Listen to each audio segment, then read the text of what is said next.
Good evening, everyone. Welcome to our second episode of our third season of Territories Talk. This show brought to inform and unite the overseas territory and the Caribbean region. Tonight, we have special guests from our sister island, the Emerald Island of Montserrat. And, and without further ado, let me introduce our guests for tonight. Our co-host, Speaker Shirley Osborne, Sister President Nyota Mokia, and Honorable Paul Lewis of the House of Assembly of Montserrat. Good evening, everyone. Good Hi, evening. Chris. Good Good evening. evening. How are you all doing? Well, I'm thankful for good health and strength. All right. Doing good. Under the weather, but I'll do my best tonight. No, yes, indeed. Solidarity, indeed. The rallying, yes. Yes. So tonight's topic is going to be on updates in our sister island of Montserrat in regards to recent developments. I have never been to Montserrat, so I can't speak to it. So we see we have 35 persons looking already. So it seems to be a very active audience. Good evening to the people in Montserrat. So I will turn it over to this Madam Speaker. The All floor is right. yours. Thanks, Chris. Thank you. And good evening to my guests. Thank you for Good pulling evening. up, Nyota. Thank you so much. You're welcome.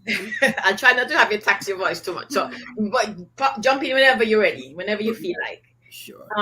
So I want to begin by setting a little bit of context because the last program we did 2 weeks ago, we started talking about Montserrat, and there was quite a lot to say then. But then in the last couple of weeks, things have snowballed in Montserrat, and I mean the only way I could put it is that Montserrat is in turmoil at the moment. Things are kind of critical, and so the immediate question is how did we get here? So let me just very quickly set some context for those who are listening.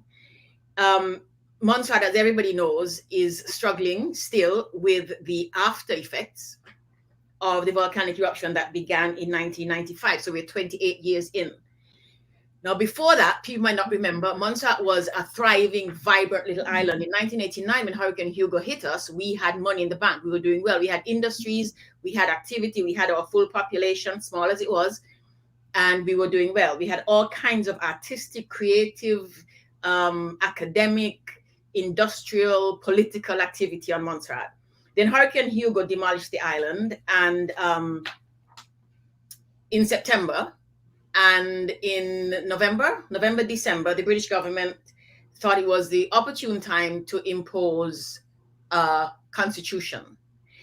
In the constitution, two things that they wanted were the financial services, which was one of the things that had kept Montserrat in the black. And so we were not in granting aid. We were taking care of all of our local expenses. And they took away financial services on the pretext of corruption, none of which was proven. And the issue of land. The chief minister at the time went to England with his people, and in the struggle, took the decision to hold on to the land and let them get financial services. And we struggled after that, but we pulled Montserrat back, and then we got hit in 1995 with the volcano, and we sort of been on a downward slide since then. Our population dwindled, not voluntarily, but Britain basically gave people no option. They forced, coerced, cajoled, whatever, people to leave. And so most of the population left. We were down to, some figures say we're down to 1,200 people at one point, because people were made to understand that there was no option, there was no reason to stay. And they were given a one-way ticket. Britain provided them a one-way ticket out of the country, and they were allowed to take one suitcase. So you couldn't even take mementos and so on. So the idea was that they would never be coming back. That, of course, is not doesn't bode well for a country. So they left, and so our people are scattered. Most of them in England at the moment. Some are still in the islands who had been so supportive of us at the time. Now, of course, the infrastructure. And we talked to Mr. Lewis about infrastructure because he used to be the Minister of Communications and Works. Infrastructure got damaged. We lost secondary school, hospital, government buildings, parliament building, roads, water, electricity, all kinds of things we lost. We have not had a serious eruption since like 2009, I believe. And so we are wanting to rebuild. In the interim, we have been working, our leaders have been working all kinds of ways to bring us up to speed. And there are all kinds of reasons why we have not succeeded. One of which is, quite frankly, that the support that we had expected and we had hoped and that had been promised from Great Britain has not been forthcoming. One of the things we hear about so often is moving of goalposts. So we need a hospital, we need a port facility, we need new schools, we need new roads, we need all kinds of things that we are not in a position to provide anymore because we no longer have any income, we don't have any revenue as a country. Yeah. And so we are struggling with those. And despite all the promises of Great Britain that they would support our rebuilding, we see that's not happening right now. There's a port being built in Montserrat, which is not even close to adequate. The hospital is still up in the air. They've been struggling with that for years and years and years. The roads are all over the place, full of potholes. And so Montserrat always had the best roads in the region. We're very proud of that. So we are in this place where in the last couple of weeks, the energy situation has got really dire, right? And so of course, you can't run a country without electricity. And we've been struggling with that. And again, Mr. Lewis will talk to you about this. The work to get our electricity back on stream, because we always, again, we never had electricity outages when I was growing up. But we had these old machines that we'd got since the volcanic eruptions, because the other ones for some reason were left in the old buildings in the old power station. And we have been struggling with them. They've been breaking down. They've been fixed and not fixed and broken down. And so the last couple of weeks, Montserrat has been not having electricity for the most part. The old generators have broken down. And that has led to a whole number of things cascading. Generators that people have been asked to keep the generators going at the hospital, the DMCA, and so on. And those generators are breaking down also. Water, which has never been a problem in Montserrat, is a problem again because of old generators not being able to stand up to the pressures, the needs right now. At the same time, to nothing to do with Montserrat, no fault of our own, the fiber optic cable, which had been placed 3-4 years ago perhaps, finally got cut somewhere off Antigua. And so we had telephone connection problems for a while. So we are in this place where it seems to all of us, Montserratians everywhere, that our country is literally imploding, falling apart, and we are on our knees in many respects. And so, but it hasn't been, it's not a hurricane that did this, it's just stuff. So the question I want to begin with, ask Mr. Lewis, who is the leader of the opposition. He also is the immediate past Minister of Communications and Works and Energy, which is responsible for electricity and for Montserrat utility services. And he also was the president of the Civil Service Association, which is interesting. So, Mr. Lewis, you're in Montserrat. And I know that yesterday, there was a meeting of the National Advisory Council was convened to talk about all these things, how we're going to fix these. We'll come to the leadership on that matter in a minute. But tell us just kind of what exactly is the situation in Montserrat right now? Update us on that. Yeah, good night, listeners. Good night, host. Good night, Nayota. And good night to, is it Chris? Chris, yes. Mm-hmm. It's one of those situations where we are placed in a scenario of a post-hurricane where an island got hit heavily by a hurricane and then utilities goes down, and then you're trying now post-hurricane to get utilities back up. If you can think about that scenario and understand the scenario, that's the scenario that we find ourselves in.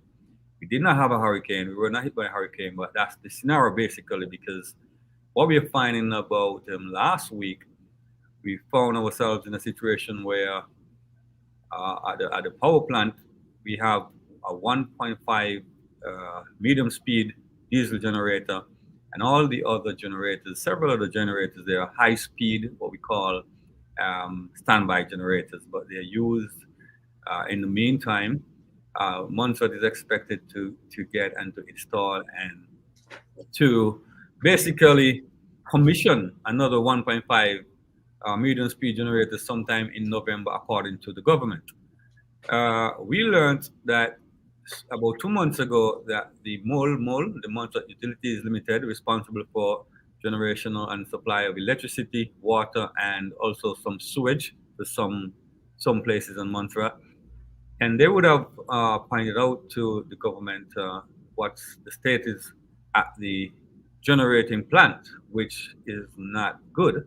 Basically, you have that 1.5 medium speed generator working. You know, the generator that's overdue for servicing, and you know when a generator is overdue or engine for servicing, it can go anytime. And of course, there are some other standby generators which are down and require parts and so forth. And the parts at the time weren't on island, and so they could not be fixed. So we found that the one that was actually overdue for servicing, it went out and left us with just a 1.5 medium speed generator. We have a demand of some 2.5 megawatts, so about there. And if you have a 1.5, it means that you would, even if you're not up to the full 2.5 megawatt, but you're in excess of 1.5 megawatt, then it means that you cannot supply the whole country. Therefore, it leads to load shedding. This load shedding has brought much inconvenience, and also, unfortunately, many of the residents have been losing equipment, appliances, and having to dump food because the food are no longer good. And if they do not dump the food and they attempt to eat that food, it could result in even more chaos where food poisoning is concerned. So they're having to dump their food, and some are saying, look, we already bought our food and put it there to last us for the month. Now we have to dump it. We do not have the money to replace it. And of course, the appliances are down, like refrigerators, your washing machine, television, and things like that. I've been advocating on the radio for the government to replace these items, food items, and also equipment. If they cannot replace all equipment, at least some, because this is no fault of the persons out there. And by the way, it's not only persons in their personal homes, but businesses have been suffering loss of equipment as well and having to dump food. Those businesses who do not have a standby generator. And it's really hard for people at this moment. One, the inconvenience of the load shedding, and sometimes you have power, sometimes you don't. And two, the losses in terms of the food and equipment and appliances. So it's really not the best of times now where that is concerned.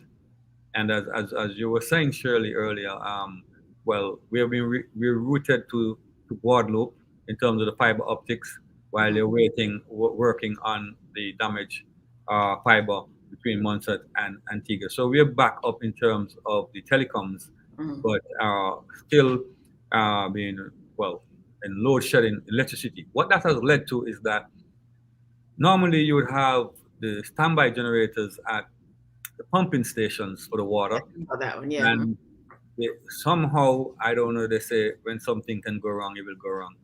And that's the case here where at two of the pumping stations, the generators, for some reason, they just went bad. And those are the area, that's the area that the power has been off most of the time. That's from just to Jones Hill, you have St. Peter's right back over to the southern part of the island.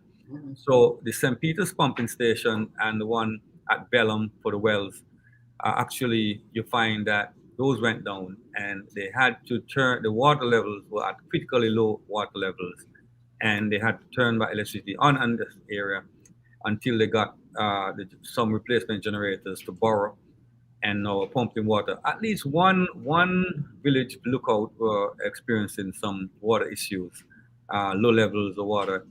And that's why I said earlier that it gives you that feeling that you are just coming out, you're in the post-hurricane situation where you were hit by a hurricane and then all these things went wrong and so forth. Yeah. But actually, it's, in my opinion, a man-made crisis, because So tell me about that. Let me ask you a quick question about that.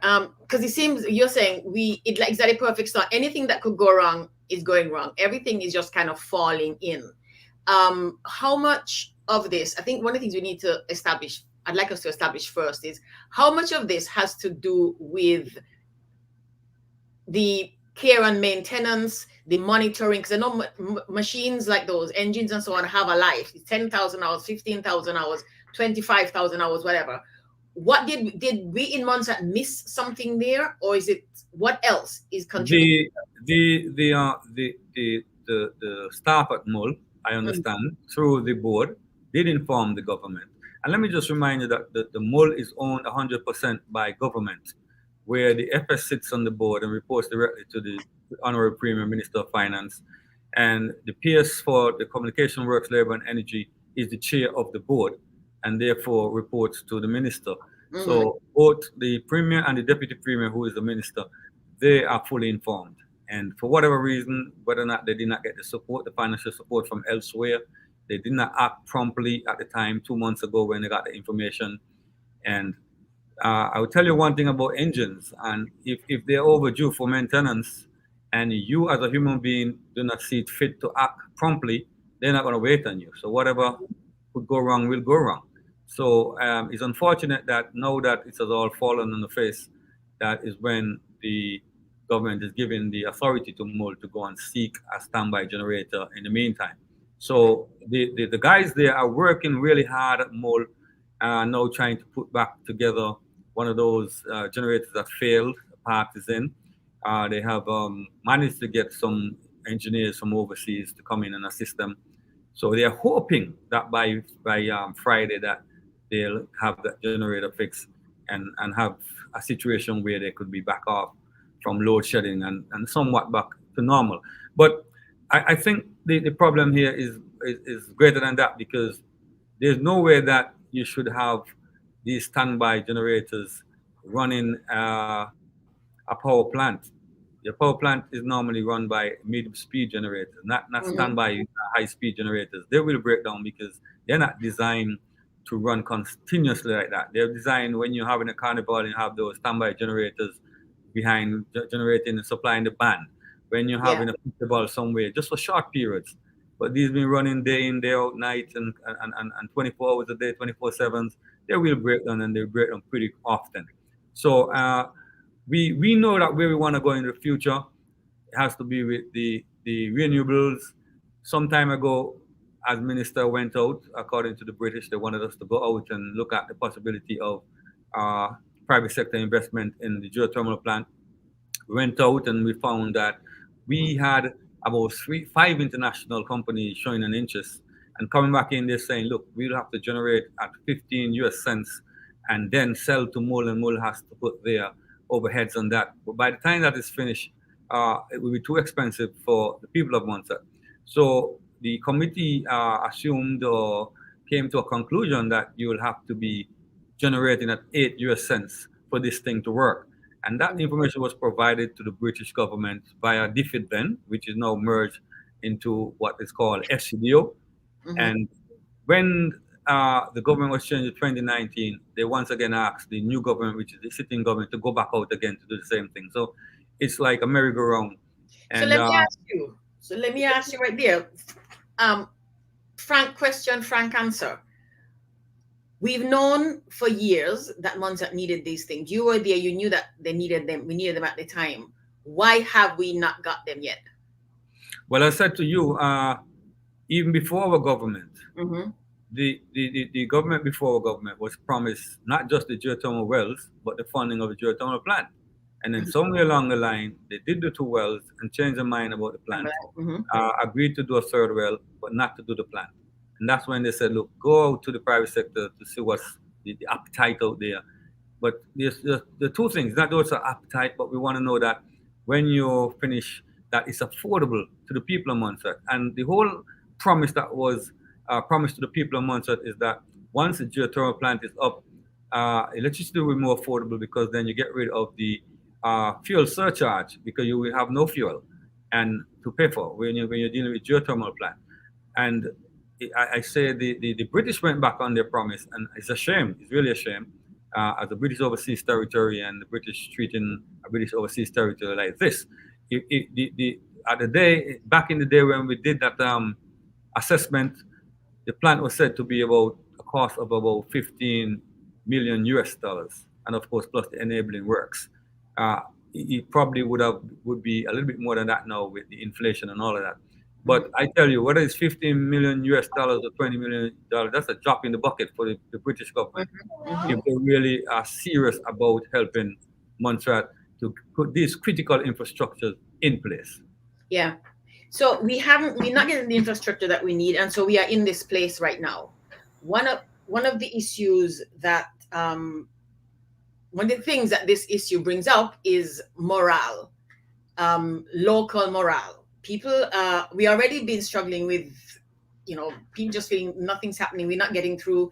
They say we're getting the hospital, we don't get the hospital. They say we're getting the geothermal plant, we don't get it. They say we're getting this, we're not getting it.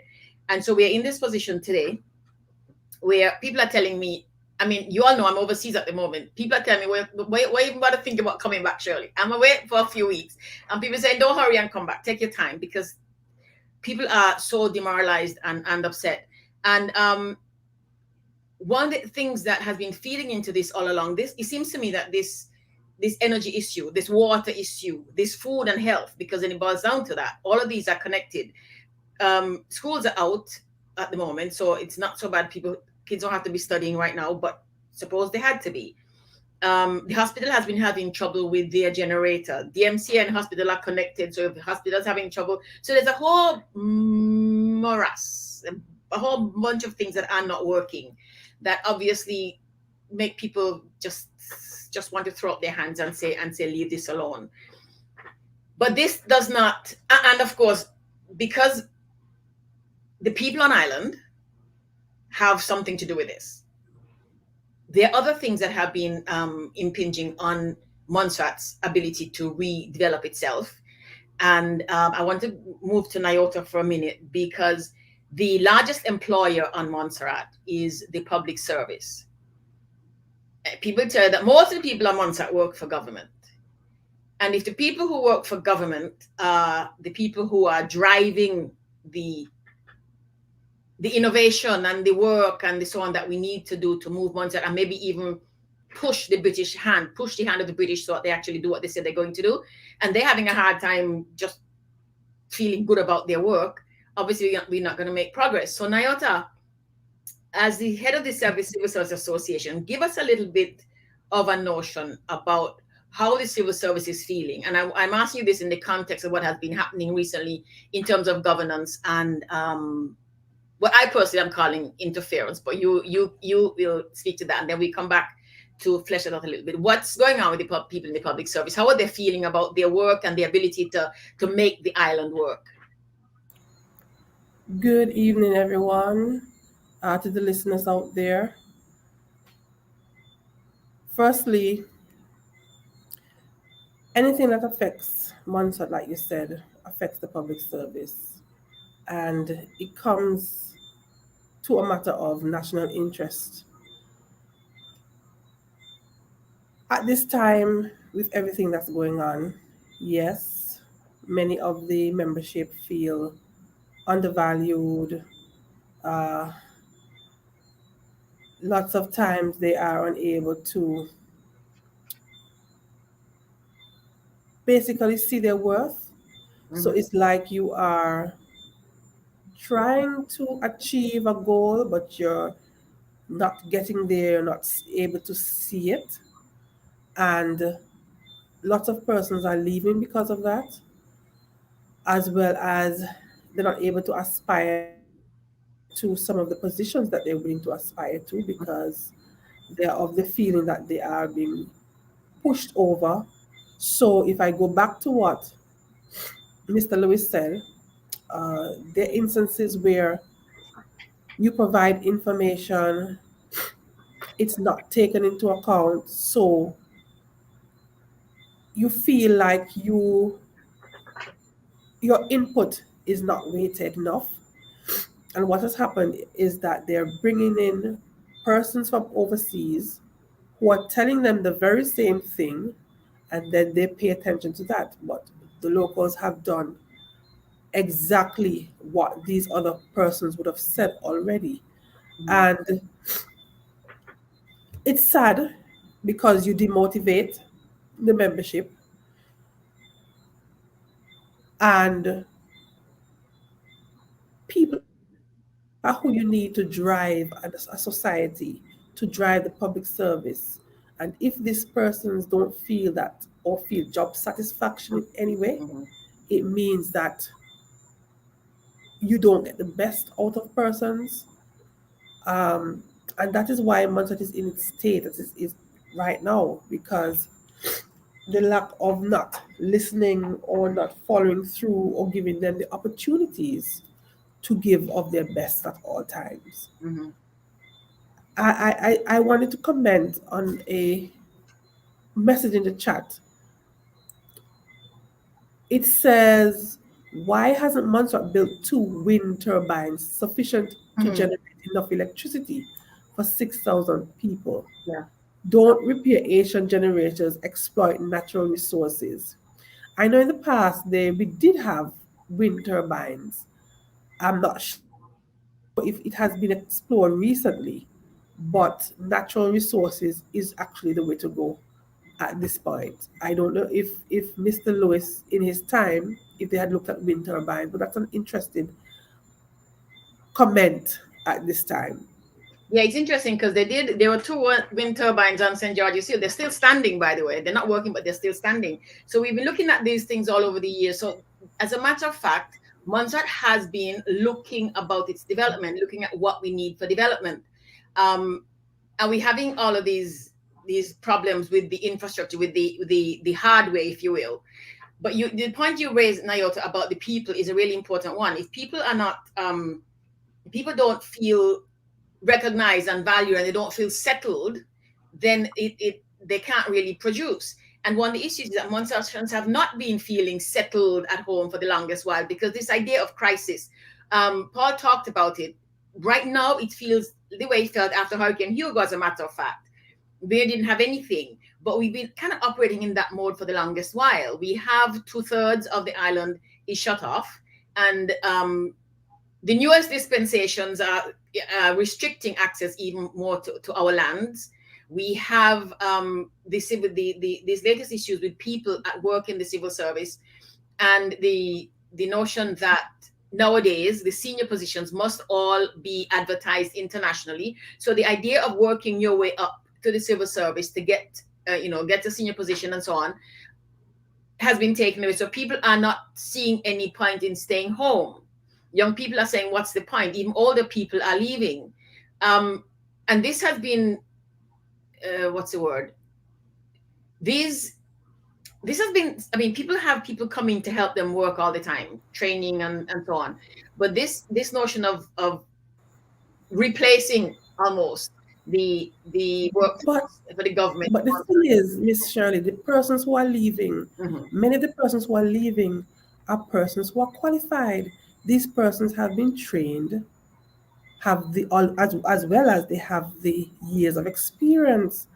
Persons who often come from overseas, they are only skilled in one area. But for monstrations, I would say that they're dual talented in terms of we have been trained over the years to be cook, bottle washer, Mhm. Mhm. cleaner, everything we do, every single thing. They, because we have been trained from bottom up. Most persons that come in, they've been trained to wash and they can do nothing Yes. else. Mhm. Mhm. And because we have that skill, we're able to use it to get where we want and to do exactly what we want. We just need to harness those talents properly, give persons the opportunity, and much will be good again. And I'm saying it's sad that persons are leaving at this time because only the people can save the people. Yeah. We need people in order to do exactly what is required on Montserrat. And we don't need, I'm not saying, don't get me wrong, that there may not be certain instances where we require assistance because We won't be able to do everything on our own. We need, like we said, the more hands on deck is the more we can do. But give local persons the opportunity to assist and pull their country and move their country forward. That is so important. Yeah, you are perfectly right. They're leaving because people are leaving because they don't see the opportunity. They don't see the ability to the opportunity to advance. They can't see how they're going to move up and move forward. So that brings us to, let's talk about the big elephant in the room, if you will. Let's talk about British governance, because that is where all of this is coming from. The listeners might know that Montserrat got a new governor a couple of years ago, a little over a year ago or something, who has decided or has been instructed to change everything, fix everything, make everything work different, better, however. And clearly, just like you said, Mrs. Mulcair, we always want to be advancing, so you always are in need of people to come and support and help. Whichever country you are in the world, whichever business you operate in the world, that is always something that just happens. But what has been happening since this new governor arrived has been what has caused consternation and confusion amongst not just people in the public service, but Montserratians generally, because we have, like I said earlier, we got this imposed, this constitution in 1989, and then in 2010. And I remember one of the men who, Chetty Brown, Nyota Paul, who was on the negotiating team, told me that the issue of the governor's powers, they were told, was not on the table. The British government was not willing to discuss, negotiate anything. The governor was to have certain powers, and that's the end of that. And so we've had governors sent in by Great Britain all these years who have managed to work with respect, and put it this way, with respect and consideration for the people on island. This has not been the case with this particular governor. Nyota, the public service has felt some of the changes, shall we say, that she has instituted. I'm going to come to you, Mr. Lewis, about this also. But Nyota, talk to us about how some of the changes that have been wrought in the civil service under the instruction of this new governor. Let me just say that the governor, under Montserrat's constitution order that was sent over by Britain, has the authority through the deputy governor to manage the public service. I think that's pretty much the same for all the overseas territories in the region at any rate. How it's done, though, how that work is done has changed since she has come in. Talk to us about that, Nyota, please, from your perspective. Okay, so several things have happened, but one of the points I want to touch on is the fact that the association would have worked hard to ensure that it had a seat at the table in several institutions and so on. For example, in the Public Service Commission, MCSA is allowed to have a representative on the Social Security Board, Labor Advisory Board, and various other boards, so that it can represent its members. And what has happened over the last year is that they've now, where certain protocols would have stated, okay, so MCSA is allowed to nominate somebody from the community with the required skills in order to represent its members in whatever capacity it may be.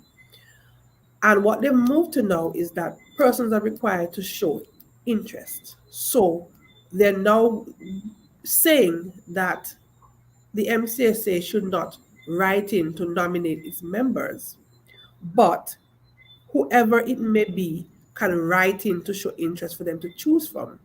But given the culture of Montserrat, persons are not willing to write in. But Nyota, let me just but the culture is one thing, but if the Constitution says that the CSA can nominate, then the CSA can nominate. But apparently, it seems as if Cabinet would have made a decision trying to override this to say that persons have to write in to show interest, and this is what they pick from. But what happened is persons are not writing in. No. So instead of reverting to what initially would happen, they are now turning around and selecting who they wish to sit on these boards. So where is democracy? You have eroded the pillars of democracy. And this is where uh, now they're going to talk about corruption and things like that. And then we wonder why things are happening. But if we allow these things to take precedence, it means that we're going to be in a sad place. And it's unfortunate because when you look at who make up some of these decision bodies, you have persons who would have been past members of MCSA or presidents and so on. So and persons who would have been members of the union who were pushing for some of these things. And now you're coming to change the wheel to the opposite direction to undo some of those hard work instead of fighting for your people, instead of insisting that this is what should happen, so that your people have a say with what happens to this nation. And that's not what's happening right now, which is really sad. And that's just one point. There's so many. But right now, that's a really sad situation, which I find we need to stand up for, we need to talk about it, we need to ensure that it goes back to it. And I challenge persons who are part of this decision making to stand up and say, well, no, this is what. Today you may feel that you are the minister of XYZ or whatever portfolio you may hold, but tomorrow you may not. But today, while you're in that position, you're helping to erode the pillars of our society. What happens tomorrow? So we need to stand up and let our decision be counted for, and let's not go back, because it's putting us back instead of taking us forward. And these are some of the things that we're facing, and they're just not in a good place. Yeah. Mr. Lewis, I'm going to direct this next question to you, because the reality is that people in Montserrat are feeling that the governor is overreaching. She's getting involved in all kinds of things she's not supposed to. She's making pronouncements out of cabinet. She is speaking for ministers. She has been hiring and firing at will, evidently. The evidence suggests whoever she feels like, with not much consideration given to the union position or to how things are supposed to. I remember a previous governor telling me that he didn't think that the governor coming in, a person who had never been to the island, was the best person to come in to run the civil service. You don't know the culture, don't know the people, don't know the development, don't know what's going on, and that shouldn't be. But this particular governor, Mrs. Tucker, who came to Montserrat out of BVI, she was working the governor's office in British Virgin Islands, I'm told, and she was appointed to this office. She has been, and this is not a question, she has been involving herself in things that governors don't usually do. One senior person in government said to me that she's acting as if she's a minister. She's actually making ministerial decisions. The way it's in Montserrat right now, Chris, the update in Montserrat right now is that the governor's making decisions and voicing them that we think should be made by the premier or by the minister of whichever. And there's no pushback. There's nobody saying, no, hold on a minute. And before I come to you, Paul, let me just give a few examples.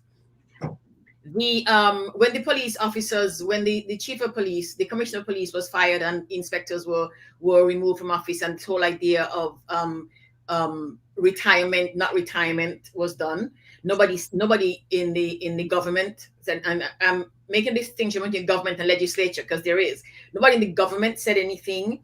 The governor chose to downgrade the security at the airport. I was told that when in the meeting, the airport officials objected, and she said no. The minister of the airport didn't object, didn't say anything in public, said something at some point about having a meeting and then we'll talk, and we heard nothing of the meeting. The governor decided that it was her decision, it was her place to inform the island that the bus fares were going to change and the bus drivers needed to put these things up in their buses and all kinds of things. And I mean, the last I heard is that, and this is this is this a week ago. She has complained to the bishop that a priest said something in church that she was upset about. I got this from a very reliable source. I'm not claiming that this is absolutely true, but I got this from a very reliable source. She was in church. The priest said something that she upset about. She filed a complaint to the bishop. So there is a governor who is literally interfering in how Montserrat works. Mr. Lewis, you are the leader of the opposition. People in Montserrat are upset, they're angry, they're annoyed. I mean, I've been to functions where she's and they avoid her. What is your role in reassuring? Because the government is not reassuring the people.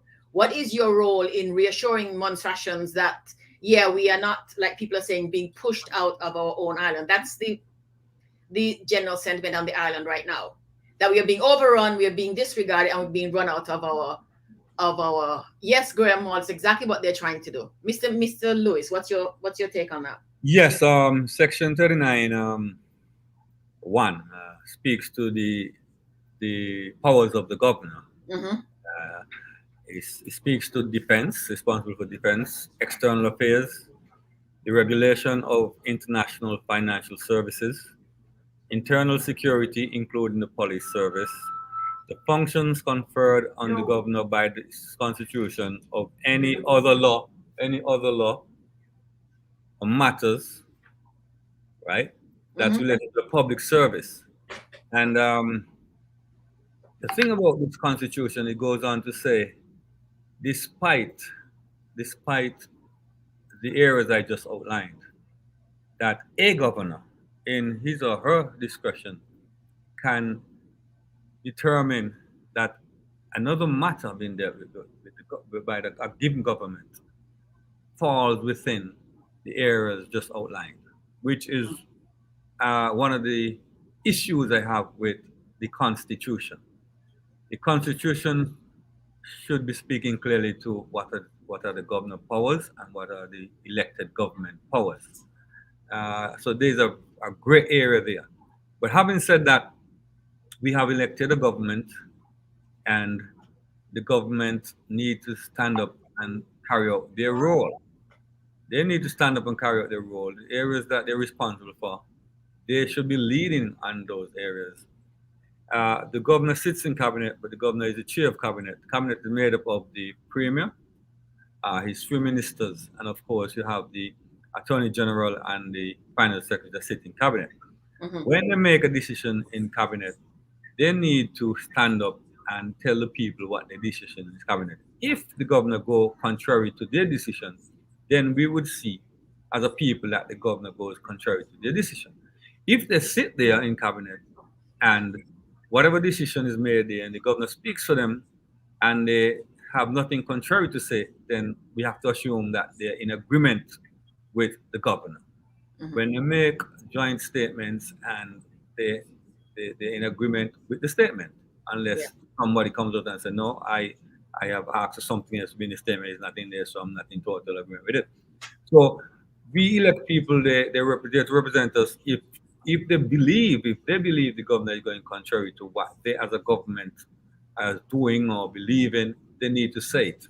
If they don't say it, we will assume that they're in agreement with what is being done by the governor. And if the people are saying that they're not happy with what's going on with the governor, then it means that the people are not happy with the way that the government stays silent when the governor do these things. If they're not in agreement, they should be coming out and say, look, we're not in agreement. Mm-hmm. So I think that our government need to stand up and say where they are, what the position is. So that's one. And two, I think that we definitely must push for constitutional change, because the Constitution gives some discretionary powers to the governor that even if a government really means well and insists on certain things, the governor have certain discretionary powers that could prevent the government from fully implementing what's in the best interest of the people of Montserrat. So let's talk about the best interest of the people of Montserrat. We have about 15 minutes left, and I want us to get a couple of other things clear. I think it is fair to say that the general sentiment on Montserrat is that the British are recolonizing the place. They're taking us back 70 years. Montserrat had our first parliament in 1952. Yeah. And people have worked really hard to get to the place where Montserrat had some measure of control. Somebody in the chat asked a question about self-determination, where Montserrat stands on this. The reality is that there's a question of economic sufficiency that is limited, that we don't have. We don't have it not because Montserrat is incapable, but because, like you said before, Mr. Lewis, there is this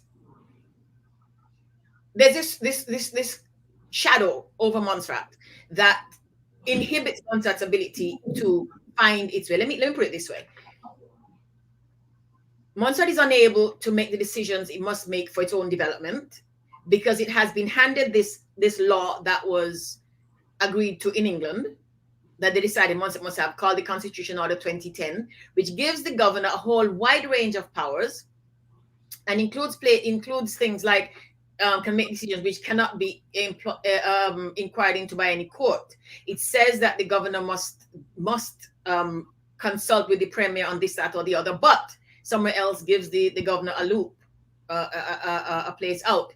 And so we are stuck in this place where the decisions that would support our advancement cannot be made by us legally according to the constitution we've been given, and which include the ability to make money. And if you don't have money, your decision making is weakened. Montserrat is sent money every year, given budgetary aid by Great Britain every year, but just enough, just barely enough to get through, and not even that. And so I work with children in social services, right? It's like being in social services. They give you the dole that you get in England is just enough to keep you alive, not enough to allow you to grow. And that's where Montserrat is right now.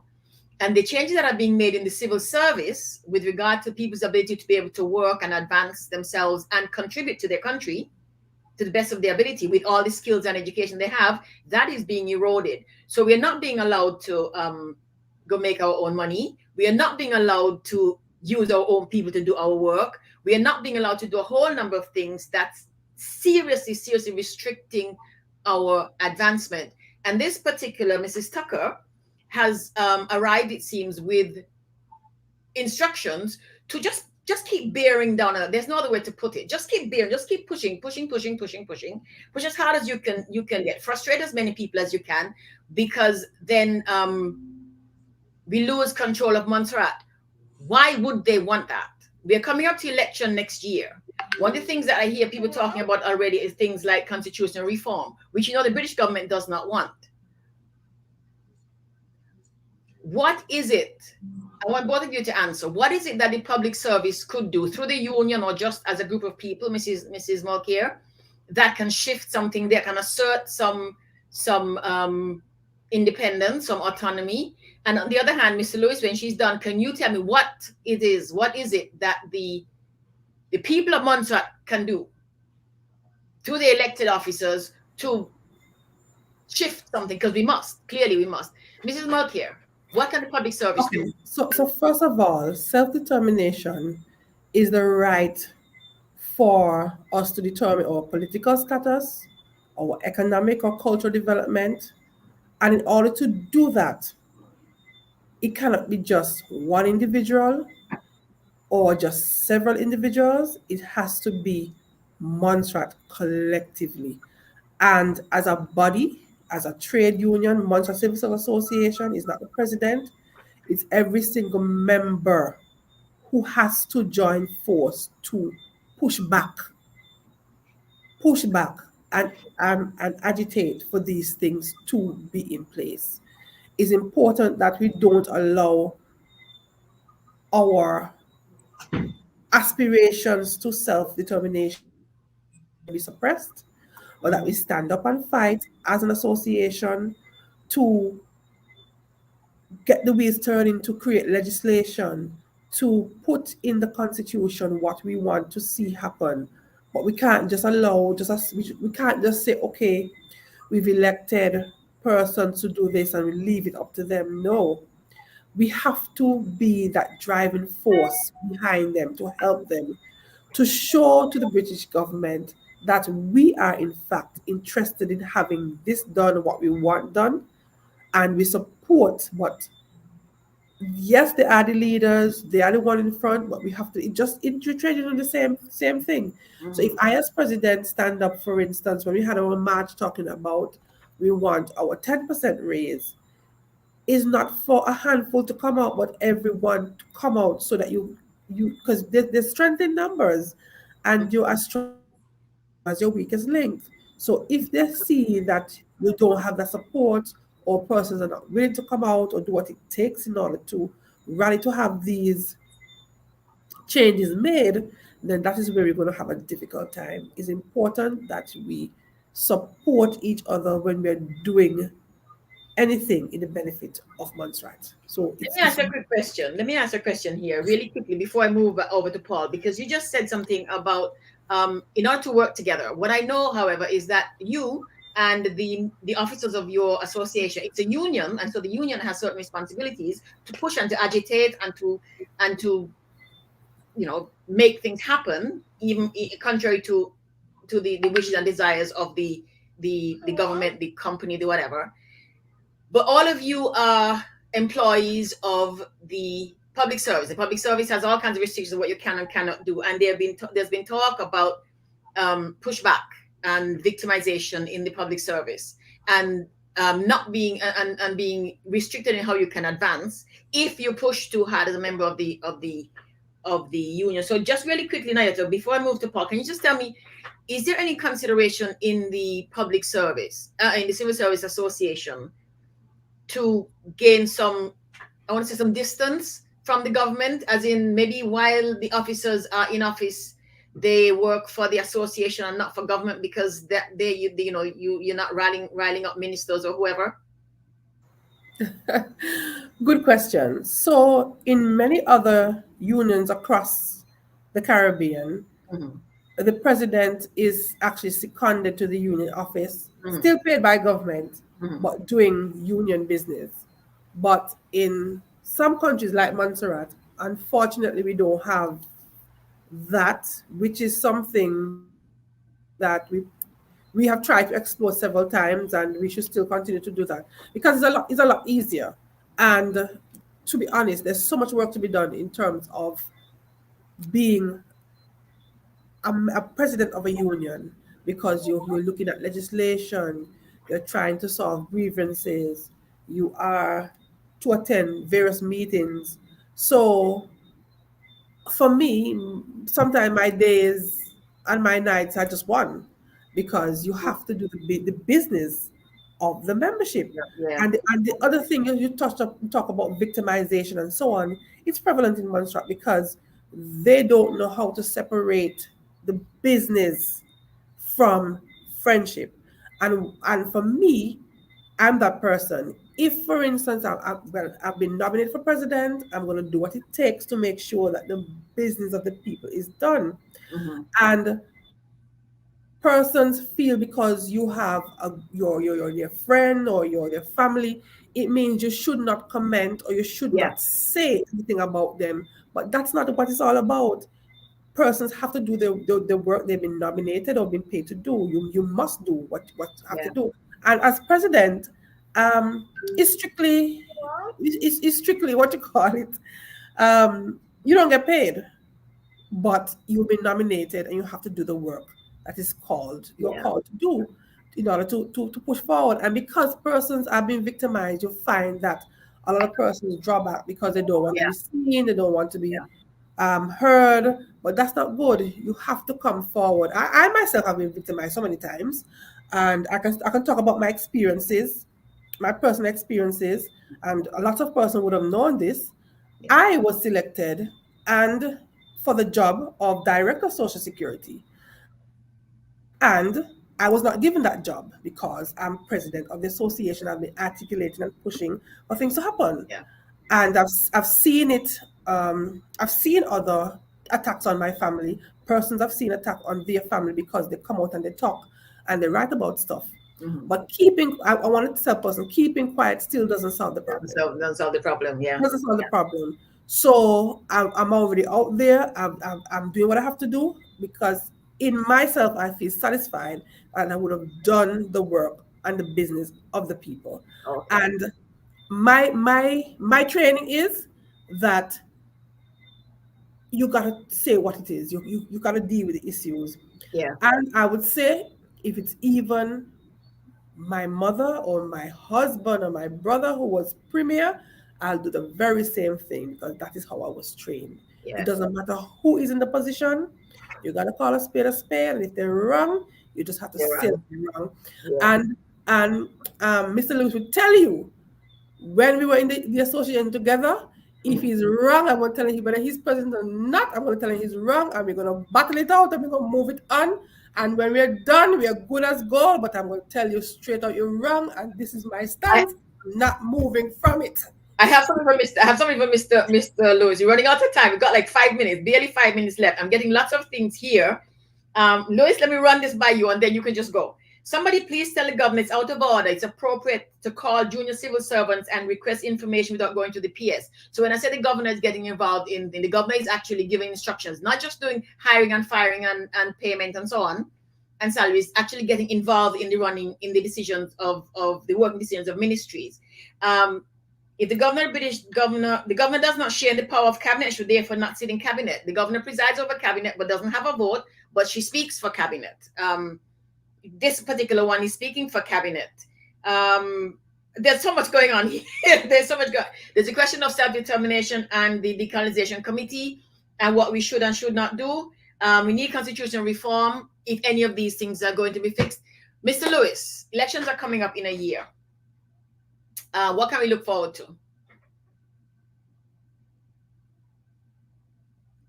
Lewis, you with me? Can you hear me? Paul? Okay, I'm not hearing him. Can everybody hear me? I can hear you. I don't know if it's frozen. I think he's not It's hearing an hour. Did the time lapse? I don't know. No, he's not hearing me. He's frozen. Okay. Unfortunately. Yeah, okay. But I got so many things coming in here that are matters of interest and great import that need to be taught. Governors have been recalled before. 3 people have sent this. State of affairs requires urgent action. Yeah, Mr. Lewis? He dropped off. Yeah. It's reconnecting. Chris, can you get him in? We have like 2 minutes left. See? Okay, so okay, we're having those I was difficulties. trying to get him on the phone so he could talk via phone. Let me see if I get him.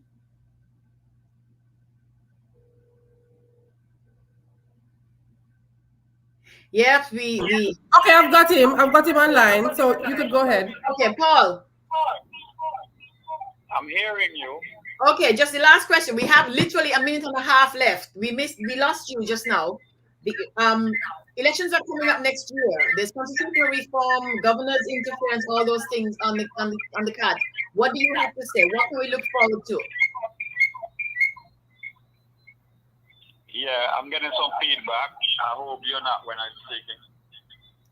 But in terms of self-determination, I believe that is the wish of the people. Mm-hmm. And what is interesting and a start is on next Monday, next sitting of Parliament, we will be debating the relationship with the British government and the overseas territories. And that is important because the people get to hear the perspective of both the government side and members of the opposition. Okay. And of course, from where I stand, we cannot move forward unless we address the constitutional order. Yeah. Okay. Paul, I'm gonna have to stop you. We literally I lost 2 minutes with you because we couldn't. Let me just thank these 3 of you. We have a lot of stuff here that I'm gonna send to all of you after. And Chris will talk about follow up later on down because there's so much here that's really important, not just for Montserrat, but for the other office territories, because we know that when it happens in one, the others need to look out. So we lost Mr. Lewis to technical difficulties, which might have to do with electricity and all that's happening in Montserrat. So Mrs. Nayot, Mrs. Mokia, thank you so very much for joining me. I shall send you some of these notes that I have here, and we will continue the conversation. Clearly, there's a lot of interest and a lot of confusion about what's going on in Montserrat, why it's happening, and how to fix that. And these conversations help, because if it's happening to Montserrat, it's important that the other territories pay attention, so that when it comes up, when it shows up in their area, they have an idea. Or if it's happened before, give us some advice. And it doesn't always have to be government, because we've talked about that here on this program before, and it hasn't happened. Still waiting for governments to come together and talk. But that's what things like programs like this do. Initiatives like Territories Talk allow us these opportunities. And to share with each other. Absolutely. Yeah, and work along to each other. Yeah, it's important. So thank you, Chris. Yes. Good evening. Mm-hmm. Thank you, Sister President Mokira, Honorable Paul Lewis, and Madam Speaker, and to our very active audience from around the Caribbean, and some in the UK, some in Jamaica. Mm-hmm. Undoubtedly, this is the as we say in cricket, this is the opening bowl. Yeah. Of the conversation about what's going on in Montserrat. We want to thank you all for tuning in. Due to broadcasting, we are only limited to 1 hour. So we are going to have Honorable Paul Lewis and others come back to talk about that debate that they're having in the House of Assembly. And most importantly, what we want to remind the public is that the purpose of Territories Talk is to inform and, most importantly, unite the people of the overseas territories, because, as you said, Madam Speaker, if they do it to one, they're going to do it to all. And sometimes we get the impression that, oh, no, what could there's some other people that are there. No, they're doing it to all of us, all in different forms. To learn from each other. Mm-hmm. Yeah. Thank you. And the recording will be on YouTube and Facebook within the next day. So thank you. Thank you. Have a good night. And before I get murdered, I want to thank our media partners, Cayman, Marl, Channel 82 in Bermuda, CBN in British and United States overseas territories, and also PJFE in Saba. And I think this may be on ZJB.